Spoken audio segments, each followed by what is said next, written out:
You do it, Tom. Inspector.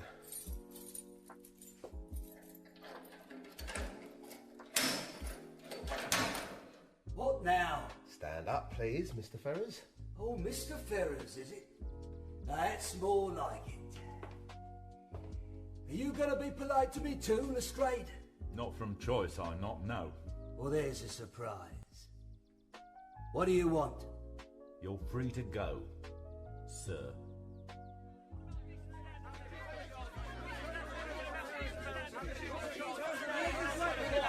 Gentlemen! Gentlemen!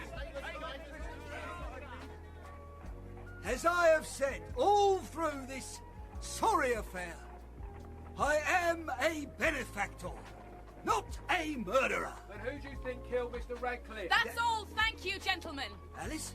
I've got a cab waiting. My father's had a very trying few days and he needs to rest. Mr. Ferris, would you say that justice has been done? I said that's all! Thank you. Come on, Father. What about you, Miss Ferris? Any comments? Oh, save your breath, Jack. I have a statement to make. Who the devil are you, sir? My name is George Radcliffe. Don't expect me to say that justice has been done. My father was killed, murdered, because he dared to speak out against that man. My father believed that the guilty should be made to pay for their crimes. And so do I.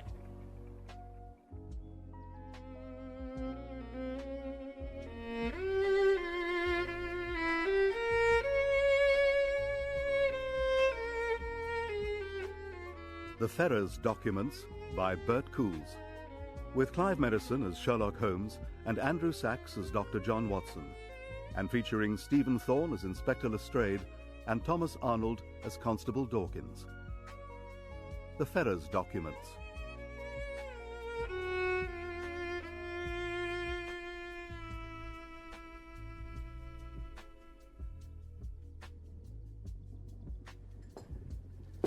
Come on, sir.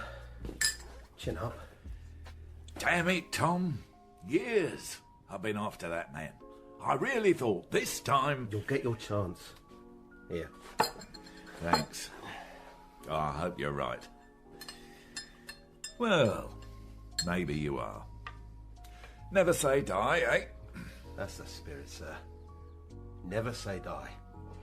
To nailing Ferrers. To nailing Ferrers.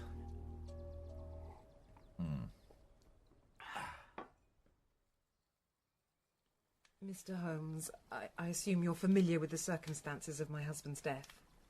To a certain extent, Mrs. Radcliffe. I thought you always followed such things. George, please. Well, that's what it says in those stories. And Mr. Holmes has been engaged on another case. So I know only what has appeared in the papers, which is remarkably little.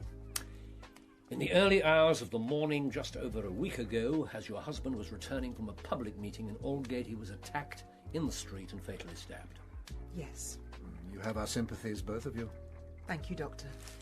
The late Mr. Radcliffe was widely respected for his campaign against the slum housing in the East End of the capital. The subject of his address on the night in question was Mr. Robert Ferrers, the owner of a large number of common lodging houses and other buildings in the area. Ruins not fit for pigs. Your anger does you credit. Somebody has to care about these things. I intend to carry on with my father's work. Well, then I recommend a cooler head and a less emotional approach. You must forgive him, Mr. Holmes. This is a difficult time. Perhaps so, but it's logic and reason which defeats criminals, not temper and irrationality. Now, 3 days after the attack, the police arrested Ferrers for the crime. Why? What was their evidence? They had a witness. A woman came forward and said she'd seen the whole thing. And she identified Ferrers as the killer. She was absolutely certain it was him. Well, then why was he released?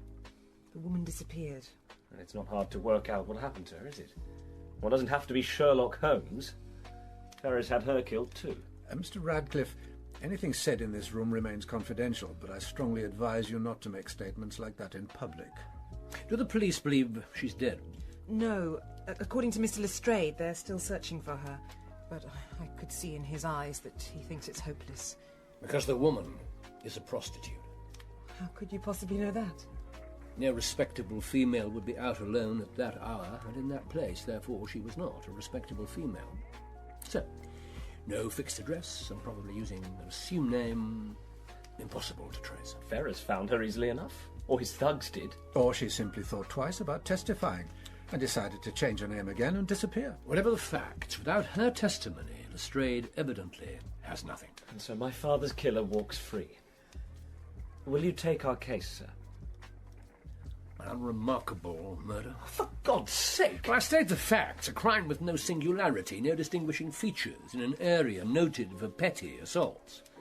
Mr. Radcliffe, your father wasn't the first to speak out against Ferrers. Certainly not. The man simply shrugs off such things. Why did he feel particularly threatened by your father? Why should he feel the need to kill him? That, sir, is what we were hoping you'd find out for us. It seems that our faith was misplaced. George! I'll be waiting downstairs. Great detective. I'm so sorry. There is one possibility. Mr. Holmes? If your husband did discover something truly criminal against Ferris but hadn't yet made it public... But Ferris somehow knew about it. Yes, that had occurred to me. That was perceptive of you. Have you looked for anything of the sort? Oh, yes. I went through all Jonathan's notes, his files, everything. I found nothing. Well, he might have kept something that important more securely than the rest of the material. Perhaps in a different location. That's excellent, Watson. Mrs. Radcliffe, my advice to you is to look again. And if anything comes to light? Well, then, by all means, let us know straight away.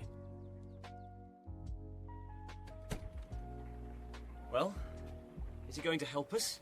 You were insufferably rude, young man. Is he going to help? He gave me some very useful advice. Now, please call a cab. I want to go home.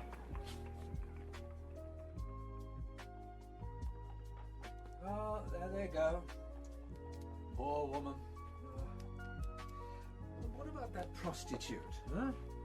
Perhaps she didn't change her mind. Perhaps she just lied to gain some attention. No, that and a couple of hours in the warmth of the yard and some of Lestrade's tea and biscuits, and, well, then she thought better of it. So it was a simple robbery with violence? Perhaps, yes. You're not sure? Well, I need more facts. I thought you weren't taking the case. Well, for my own satisfaction. You're interested in Ferris? I want to see the man who inspired such loathing in Mr. Radcliffe Jr. That's a remarkable level of hatred against an individual he hardly knows.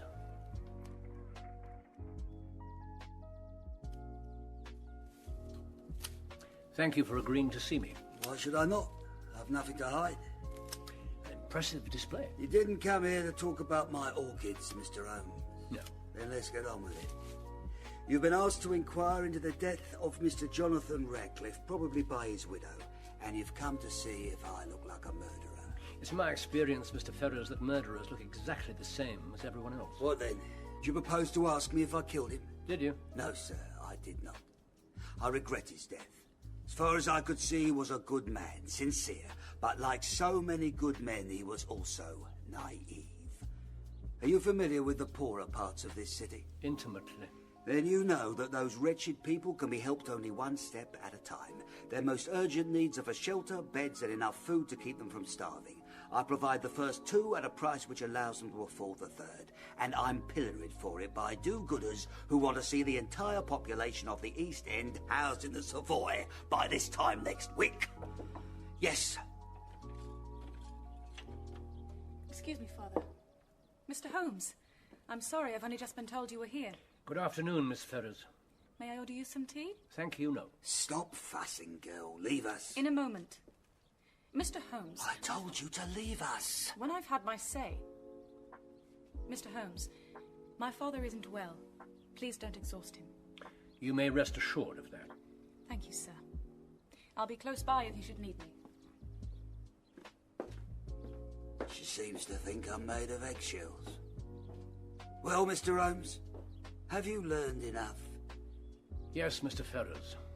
I believe I have.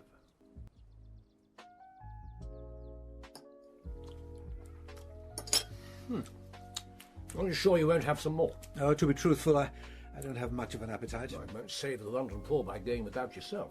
Maybe not. But I might at least feel a bit better about things. I applaud your sentiment, if not your logic. Ferrers sees himself as the saviour of the homeless masses. He put up a perfectly reasonable argument. The devil quoting scripture. Perhaps. One thing about the family will please you. What? They read the Strand magazine. Oh, so does half of London. Do you think he did it? Based on what we know so far, no, I don't. The daughter's interesting. I didn't know there was a daughter. Around 30, unmarried, unusually strong will for a woman. Interesting.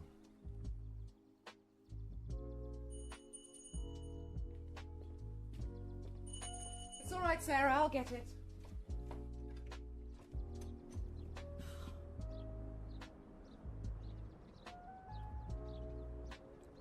Well, I suggest you say what you've come to say and then leave. I suppose it was foolish of me to expect a civil reception. Please come in, Miss Ferrers. Would you care for some tea? Thank you, Mrs. Radcliffe. No. I've come to give you some advice. What makes you think I'm in need of advice? If I were in your position... If you were in my position, you'd be newly widowed and facing an uncertain future. Yes. I'm sorry. But you're trying to reopen the case against my father. How do you know that? I urge you not to. What possible good could come of it? Justice. Good evening, Mr. Radcliffe. Justice for my mother's husband. Justice for his family. Justice for any other good men who are no longer alive because they threatened your father's cosy way of life. And yours. I shall overlook that slander. But please believe me. It really wouldn't be a good idea for you to accuse my father again. And if we do, what will happen? I've said all I intend to say. Please take my advice. Good evening to you both.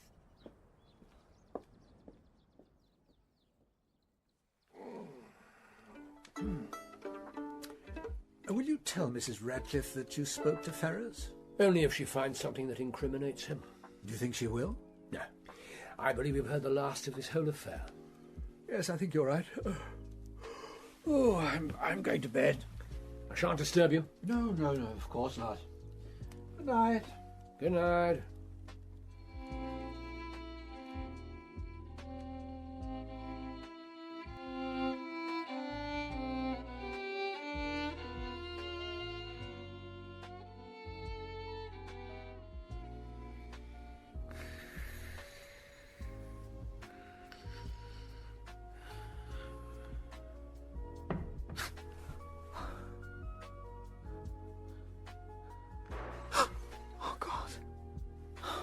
Oh my God.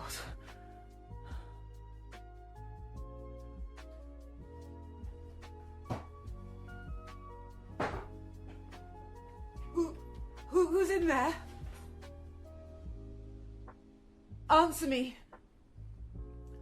I warn you, I'm armed.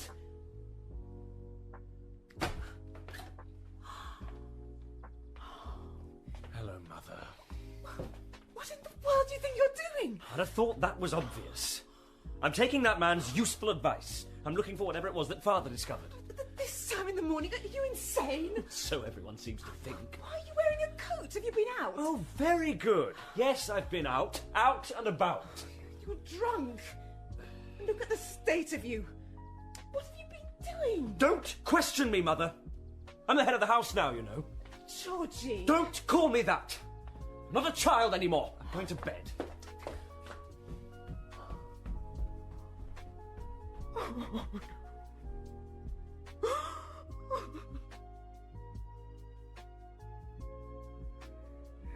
Watson,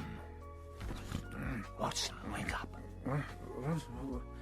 What time is it? Approaching 5:15. Into your clothes and downstairs, Doctor. There is some urgency. What's happened? A note from Lestrade. He's waiting for us in a derelict house in the East End. Why, for heaven's sake? Because Robert Ferrers has been murdered.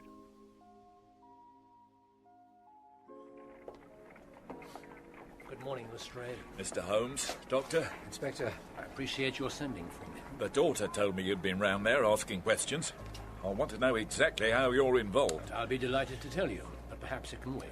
You better come inside. Watch yourselves, though, and stay close to my light. This place isn't safe. Yes. Oh,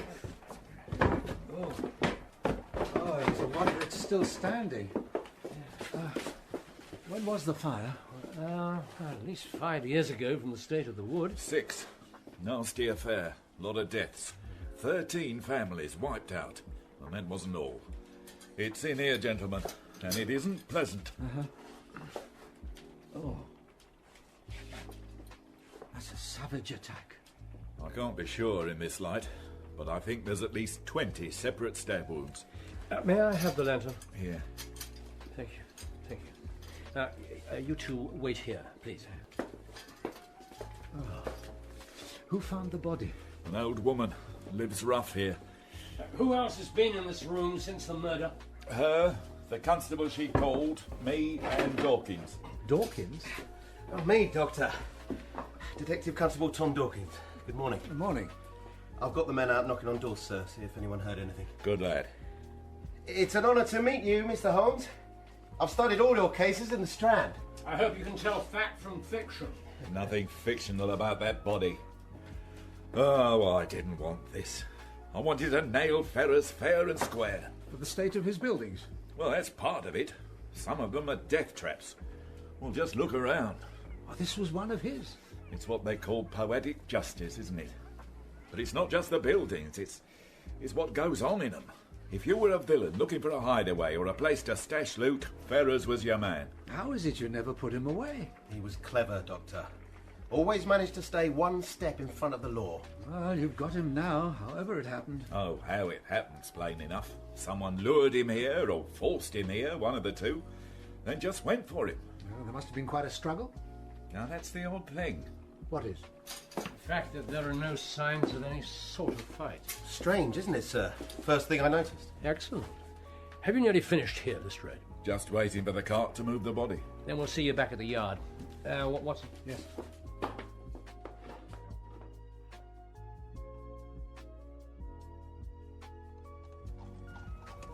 It's remarkable. No struggle. No signs of a struggle. The absence of clues can be a valuable clue in itself. What do you mean? The killer went to a great deal of effort to clean up the scene. He wiped the floor, then spread fresh dust and ashes. When we get there, I'll wait upstairs for Lestrade. You go to the mortuary and wait for the body. A good look in decent light should tell us a lot.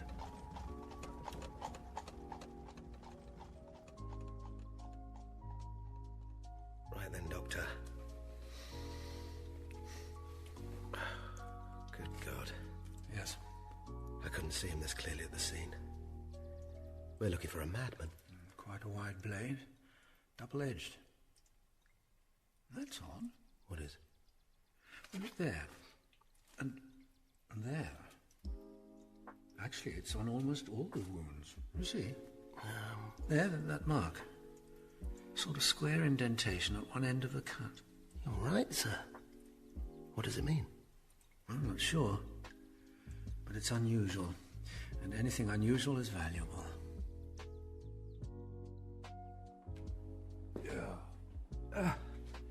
I'm getting too old for this crack of dawn stuff. Watson told me once he wished criminals would operate to a convenient timetable. Very tidy, that would be. Wouldn't it just? But there's about as much chance of me becoming chief constable. Stuck behind a desk all day, you'd hate it. No, I don't know. Out in the field, that's a young man's game. Dawkins will do well for himself. Bright lad. Yeah, so, how do you come to be mixed up with the Ferrers family? Mrs. Radcliffe came to Baker Street. With that hot-headed son of hers? He was there, yes, making his feelings very clear. Did you know that he threatened Ferrers in front of a crowd? No, but I can't say I'm surprised. Criminals should be made to pay for their crimes. What do you think? He was completely convinced of the man's guilt, and he has the passion and the strength. Yes. Ah, the stupid young fool. They left you alone, Doctor? I think they trust me not to steal anything. That's your impeccable bedside manner. Rather wasted under the circumstances. Yes, I suppose so. Anything interesting? Definitely. Now, look at the wounds. Yes, wide-bladed knife. It's two-edged. Exceedingly sharp and not too long. Yes, on most of these cuts, Keller drove the blade in right up to the hilt. Leaving those curious indentations. Yes. What do you think caused them? Well, presumably they were made by the crossguard. Then why only at one end? The design isn't symmetrical or the knife's damaged. Either way, it's a distinctive weapon. Do any of Lestrade's men know about the marks? I pointed them out to Dawkins. The shining protégé. What did he make of them? Not as much as you. Good. Come on, we must get home. We should just have time for a quick breakfast before Mrs. Radcliffe calls again. Oh, she's coming back? Why? Mr. Lestrade has arrested George. Yes, I rather thought he would. Does he have any evidence against my son? That's a most interesting question. What do you mean? It suggests, Mrs. Radcliffe, that you believe such evidence might actually exist. Oh, dear Lord. I think you'd better tell us exactly what happened last night. I went to a pub. More than one. We'll need the names. And after you'd had a skinful, what then? I just walked. I was angry. I wanted to... I don't know. I wanted to think. About Robert Ferrers? Yes. And about what he did to your father? Yes. So you went to where he lives, threatened him with a knife, took him to the ruined house and killed him? No. No. Describe the state he was in. He was intoxicated. His clothes were in disarray. It looked as if he'd fallen down. Or been in a fight. Does your son own a dagger? A dagger? No, of course not. Your late husband? Certainly not. He was a man of peace. Well, unless Lestrade comes up with some hard evidence, I don't think he'll be detaining your son for very long. Yes, but... But you want me to prove George's innocence. Not just for Lestrade, but for you. That's exactly it. May God forgive me.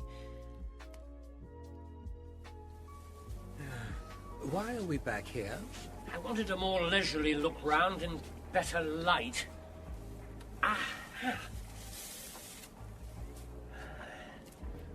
What do you think of that?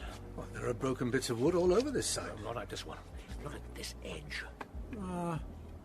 Looks like ash. It is ash. It's forced into the grain, but the wood itself isn't so much as charred. This is the plank he used to wipe the traces from the floor. How on earth did you know it would be there? Because I hadn't found it anywhere else. Right, I'm going to take this back to Baker Street and have a proper look at it, then head for the newspaper library. And I? Thank you for receiving me, Miss Ferrers. I appreciate your condolences, Doctor. Well, surely others have called. The neighbours? They don't know yet. Or if they've heard, they don't care. It's even possible that they're glad. Surely not. My father wasn't a popular man. The source of his wealth was no secret. And this, as we are so frequently informed, is a respectable street for respectable people. Would you mind very much if I asked you about last night? I'm afraid I can't tell you anything helpful. If there'd been a disturbance, would it have woken you? Oh, yes, without question. And the servants, too. But none of us heard a thing. You were right. She is interesting. Did you find out about the family? Yes. The mother's dead. There are no sons, and she's the only daughter. So presumably she inherits the empire. Thank you, Doctor. Excellent work. Thank you. How was your afternoon? Not quite so productive. I'll tell you about it on the way to the yard. Here. A summary of the press reports on that fire. Why are you interested in that? Because the site obviously holds great significance for our murderer. It couldn't have been easy to get Ferris there, so why bother if the place isn't important? That makes sense. It's not pleasant reading. Whole families in single rooms, staircases rotten, most of the windows and the back door nailed shut. Why do that? To prevent unauthorized exits when the local supervisor called for the rents. So when the fire started, most of those people had the slightest chance of getting out. I had hoped to discover the names of the victims, but I was unlucky. None of the papers listed them. Why should they? Just the anonymous East End poor. And it wasn't just the residents who died? No, at least 4 firemen and 2 passers-by perished as well, trying to get people out. Heroes. Dead heroes.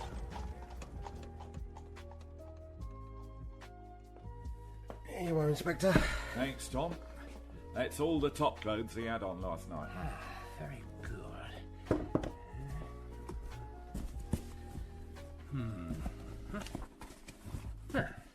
Excellent. What have you seen? It's a question of what I haven't seen.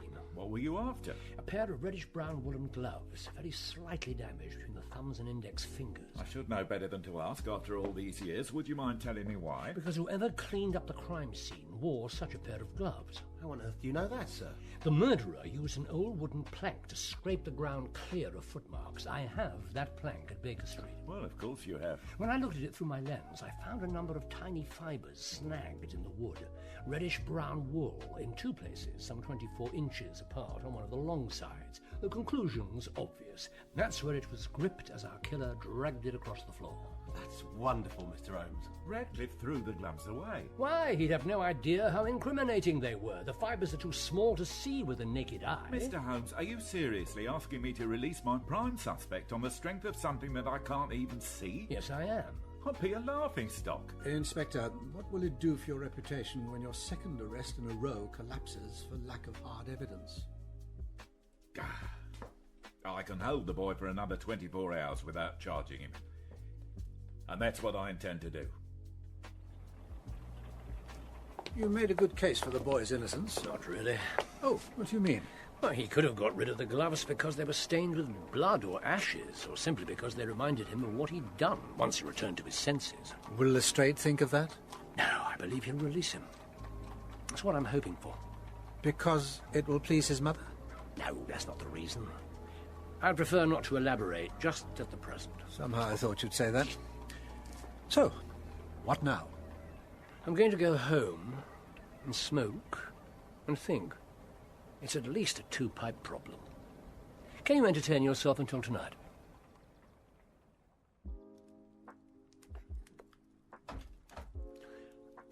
Doctor, I hope you passed a pleasant afternoon. At my club. Huh. Have you made any progress? A little. Good. Here, this is for you. I arrived at the door at the same time as a messenger boy. It's from young Dawkins. Oh, thank you. Well. You remember Lestrade's lost witness from the Radcliffe murder in Aldgate? She's been found. Why does that concern us? Because she's dead. I'm sorry to hear it, but even so. Stabbed more than 24 times with a wide-bladed dagger. Nothing's been touched, Mr. Holmes. Here. Thank you. I'll see about the cart. I shan't need long. Well, an interesting development, wouldn't you say? Poor woman. What does it mean? 2 things. Firstly, I was wrong. There is a connection between the Radcliffe killing and Ferrers' death. And secondly? It's this murder which is the key to the whole thing. Now, let's take a look. Yes, you see? Exactly the same imprints as on Ferrers. And the same sort of ferocity. Oh, good God, she's hardly more than a child. Let's confine ourselves to what's relevant, shall we? No blood spatter on the wall, no sign of anything used to shield the killer, and no footprints on this surface. There's no need for a plank this time. Look at this. There's something in her hand. A scrap of paper. There's writing on it. Would you mind? No. Thank you. Let's see if I can release it without breaking her fingers. Holmes, you're tampering with evidence. It's evidence which even the excellent Dawkins seems to have missed. Well. Fascinating. What does it say? It says 221B, Baker Street.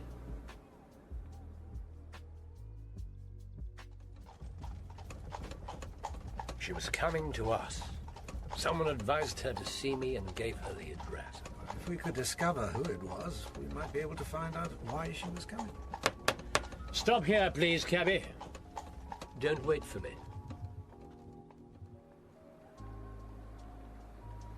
No, don't cut me. I'll do it. You'll remember the message. Mr. J's compliments, and if you show your face... Your ugly, interfering face. I can't say that. Your ugly, interfering face on his turf again. He'll... break your legs. break your legs in so many places, you'll be able to roll them up and put them in your pocket. Very good. Oh. Now get out of my sight. Most impressive. Who's there? Come out. If perhaps a touch conventional. Sherlock Holmes. Shinwell Johnson. Good to see you, sir.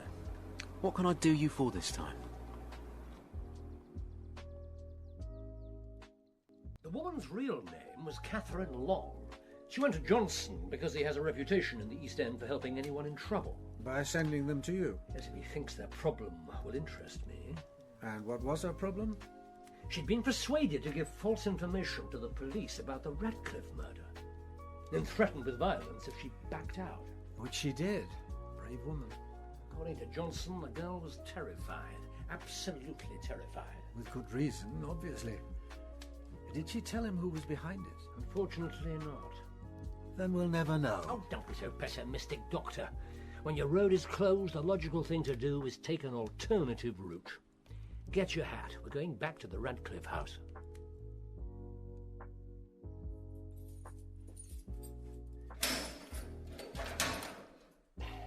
Right, Mr. Radcliffe. You're free to go. What's happened? The killer's struck again. So you know it wasn't me. Thank God. Oh, wait, who's been killed? It's not my mother. You'll find out soon enough. The inspector wants a word. The witness is dead. I'm afraid so. And we've no idea why she chose to disappear. So now you'll never be able to prove who murdered my father. Without the woman, we've no evidence at all.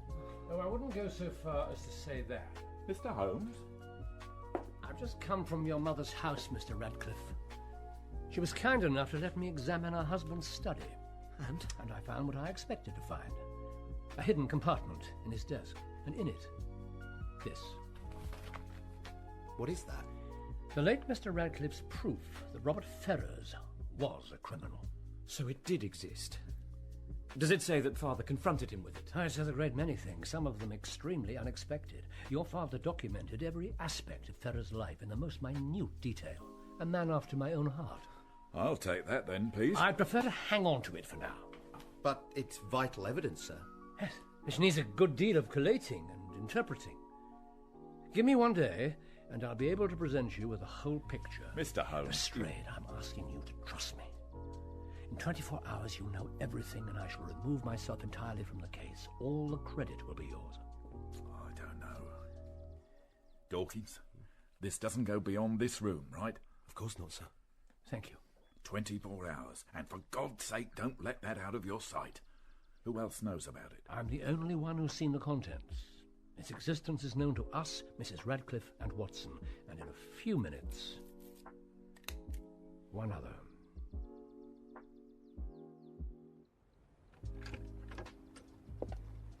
Dr. Watson, good evening. Good evening, Miss Ferrers.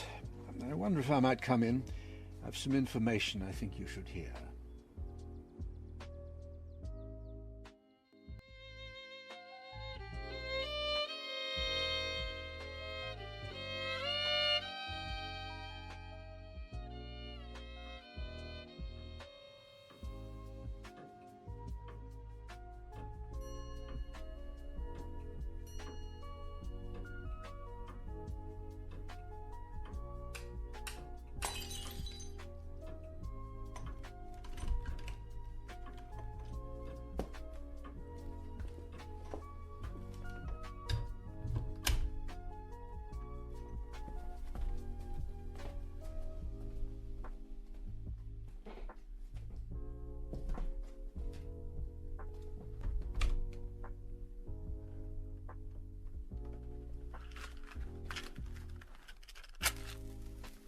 Good morning, Detective Constable Dawkins.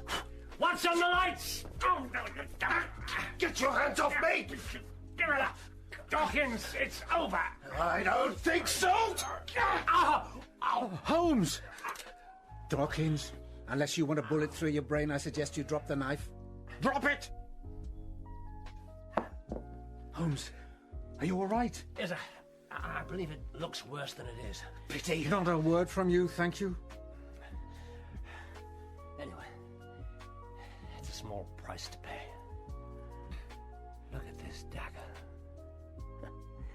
My case is complete.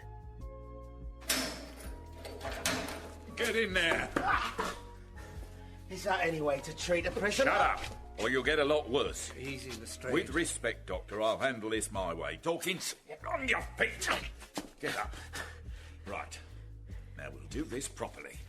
Thomas Dawkins, you've been detained under suspicion of the willful murder Suspicion?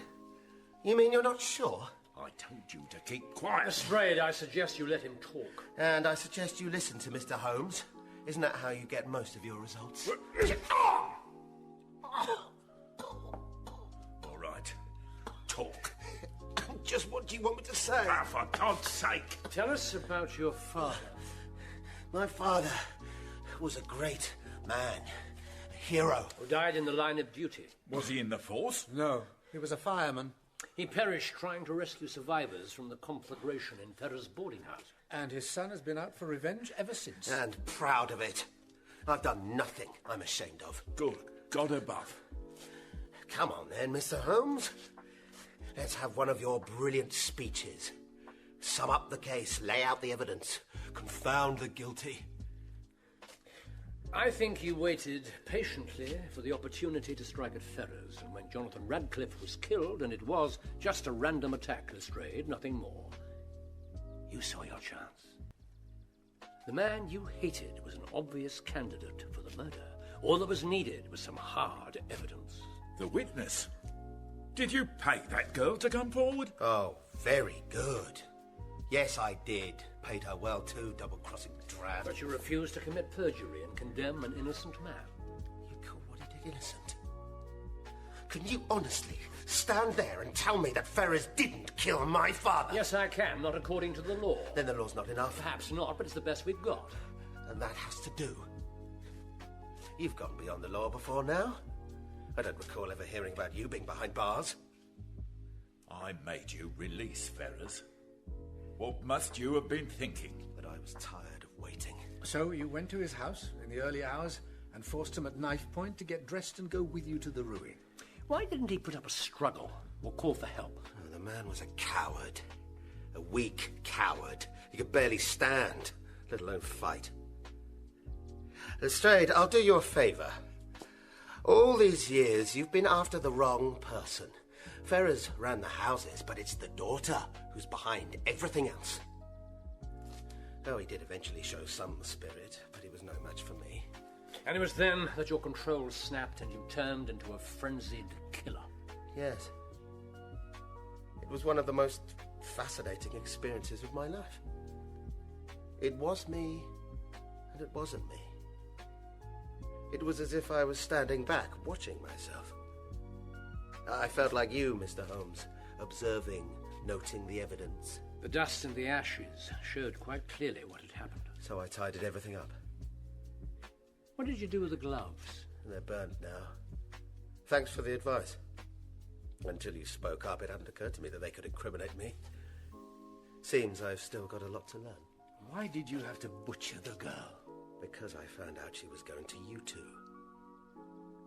I've got my own informants out on the streets, you know. Something else I learned from you. Don't you dare compare yourself to Mr. Holmes. Why not? I have a damn sight more in common with him than you have. You disgusting little... Lestrade, enough's enough.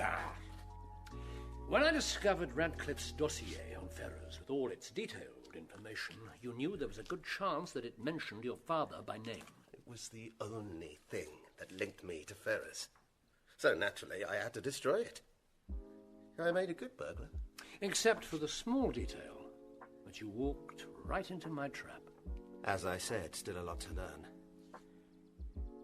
Well, did it?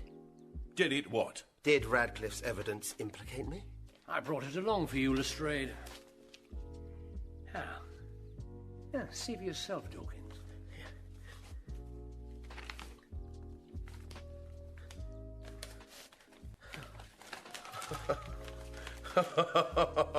What's so damn funny? Oh, that's so clever. Oh, it's wonderful. Almost worthy of me. Thank you. What is this? What's he talking about? Probably the fact that those papers are all blank.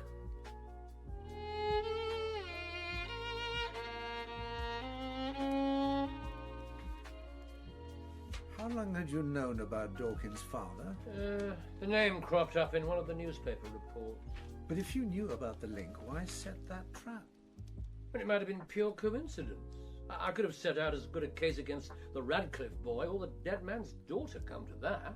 So that's why you had me tell Alice Ferrers about the evidence? Which I've no doubt you did with your customary sincerity. Well, of course I did, since at that stage you hadn't bothered to tell me it was all fake. It was essential that she believe you. She could well have been the killer. Mind you, there was one highly significant piece of evidence. Here we are. I knew I had a picture of it somewhere. You see? Wide tapering blade, not too long, and that crosspiece. Square section, curled up at one end and down at the other. Now, what sort of knife is it? I've never seen anything like it before. Yes, it's an unusual feature, isn't it, that guard? Found in some French and Italian weapons from the late 16th century, but preserved in only one place now. What you're looking at is a picture of the ceremonial dress dagger of a London fireman. Good heavens. Shh. Well, he obviously saw it as the perfect instrument for revenge. Yes, well, there is a certain logic to it. Yes. What a waste. What, Ferrers? The girl? Dawkins. That mind, that intelligence, it could have risen high. What sort of mind is it that kills a man simply because he happens to own a particular house? Murders have been committed for far less. Sobering, isn't it? To think that one isolated incident can ruin so many lives. There's no armour against fate, as the old poet said. Ring for some tea. There's a good chap.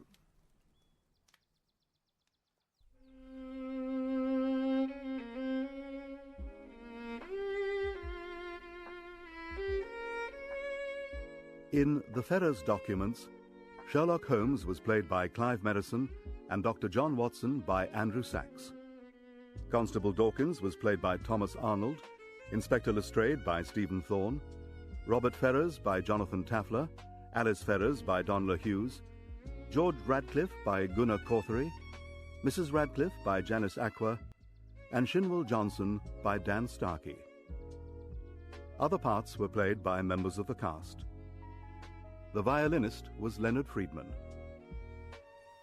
The Ferrers Documents was written by Bert Coules from a reference in the short story The Priory School by Sir Arthur Conan Doyle.